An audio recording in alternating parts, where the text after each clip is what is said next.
Hey guys, welcome back to Bite the Book. Today we're gonna look at March 10th. Man, today was really eventful for me. I took about 15 trades in an hour. Lost half of them. And now I'm here. I survived though. I came out profitable, which is nice.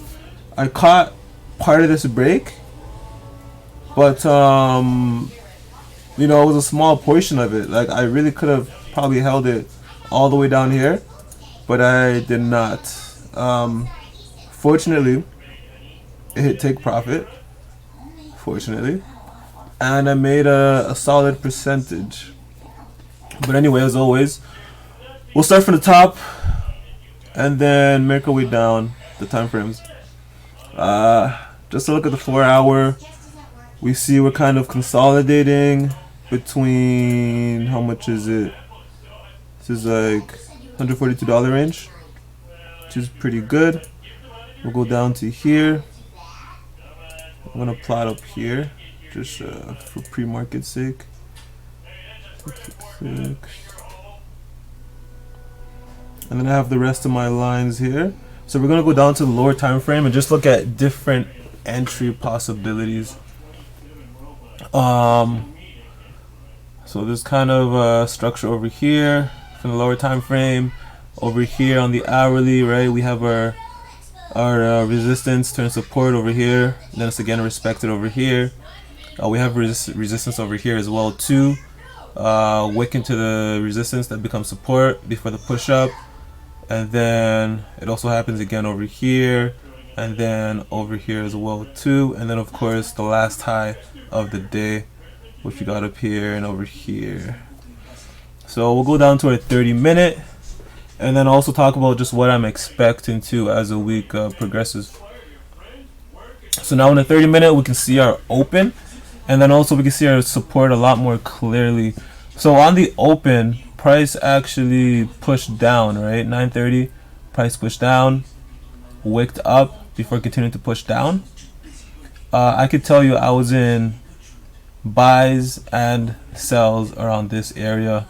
I didn't get into more sells until it actually got up to here and the candle actually created. As far as entries go though, I would be in buy mode just because of how the support is, especially over here, right? Over here would have been, I don't want to say it would have been an easy play, but if you played the close, there was definitely room to make profits, because we see $18 to the upside, and then of course the downside would be however big this wick is, right? This wick is also 16, 18. So it's really a matter of how aggressive you were with that play. Once 10:30 rolled around, we broke our support, and then we started going down more.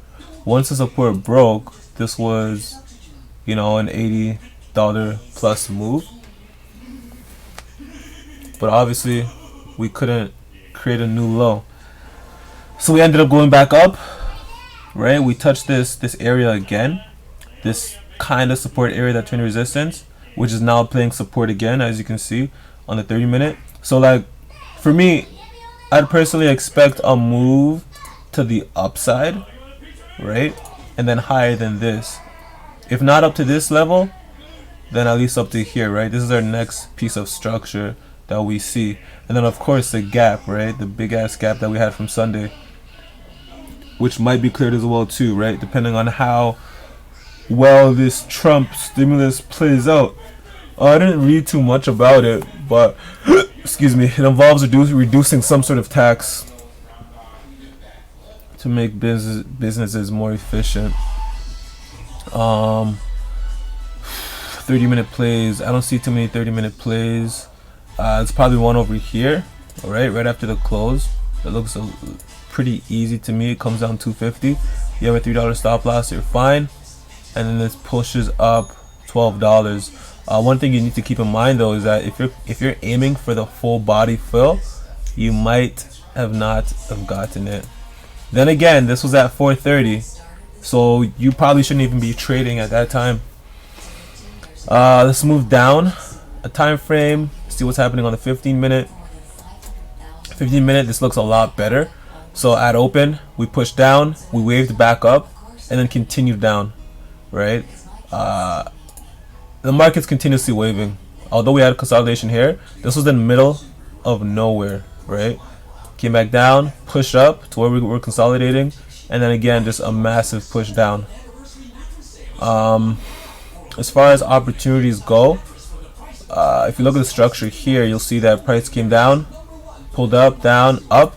So a new high was made, down to where it broke the structure, and then back up to where the new high was made to close above the last high and also create a wick, and then back down to structure before continuing up. I'm pretty sure on the lower time frame, we'd be able to see something happening, some sort of candle pattern, whether it be consolidation, whether it be a little minor pullbacks. We'll be able to see that. So let's move on to the 5 minute, and then even take a look at the 1 minute as well too.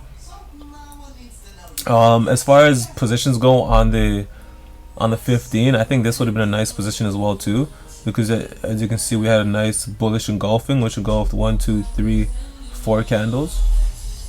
The pull down, a nice little wick. So if you were to play this candle here, yes, you would have been stopped out because it does come down $19.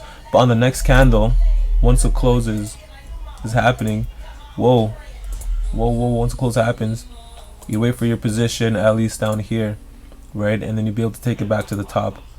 So you'd lose $2, $3 in order to make that 18. So net $15 on that one position. Again, right, over here as well too, same idea, right? It's the same exact structure, except this guy, the third candle, is bearish instead of bullish, and the wick is a lot smaller. But as you can see, right, we have a massive move to the upside. We create a kind of new high. Third candle is weird, and then a push up. Again, if you were taking it to the high, you might have not have taken it. And then again, this is at 4:45, 4:30. So you gotta be wary of that.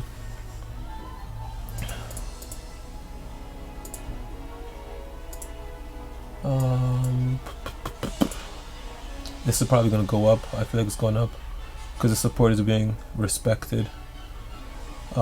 Anyway, let's move to the 5 minute and then also the 1 minute. So on the 5 minute, what do I see? I like this play over here on the 5 minute. Unfortunately, it was at 8 o'clock. Then by 8:50 in an hour, it came back up to entry. So, you know, would it have really been a good position? I think it would have, because $5 would have easily been met, even $15, $20, $30, and that's 100 ticks right there, which is not easy to do, but it's a nice piece of profit. As far as moves on the way down here, I would find it really difficult to get into a trade, given that some of these wicks are bigger than $3. Like if we look at this, that's a $9 wick. Over here, I like to take pullbacks. This is a $4 350 wick. Over here as well too, right? We're just wicking. So it would be really difficult for me to actually take a trade there. We do have consolidation over here, but again, it's within a range, so it's hard to actually assess whether or not this would continue going. Another good bet. Sorry, I'm just gonna remove these. Another good bet would have been around here, right? So as we've seen this pull up and then come back down, we'd anticipate this lower high. So we've already seen this lower high. We'd anticipate this lower high and then expect a bendy candle once we're on our way back up. And then, you know, if you were smart, you would have taken the $5, which I always recommend, because look, oh wow, this moved down 275. Shoot, this would be a matter of timing this play right here, because if you have a $3 stop loss and you get in right at the close, right there, This wick is 350, 375. But then look at that, you earn $12. So it really depends. Like maybe I have to look at modifying my my stop losses, because the market's actually moving much more than it's used to moving on these 5-minute time frames. Another good play would have been over here, right? So if we're treating this exactly like support, and we know this is a support, once we see that break, we wait for our bendies and our pullbacks.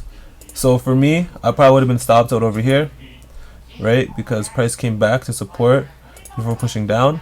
We made a new high, another bendy number 2. So on bendy number 2 now, I might have been profitable because I would have taken that trade, gotten the fill, and at least take up to the wick as well too, because we have that opportunity. Another play would be over here as well too, right? You don't have to take it up to the wick, but you could easily take it up to here, and that's additional $5, or even just the whole body, right? That's $6.75, which would have been an easy trade. Another instance I would have probably traded was probably up here too. This is probably after the 3rd, 4th bendy, and I don't know if I would be comfortable taking that trade, especially since we're still, you know, at the resistance kind of area. If it were like the very first time, then definitely, right? Because if we look at just different times where that's happened, like over here for example, right? No, that's a bad example.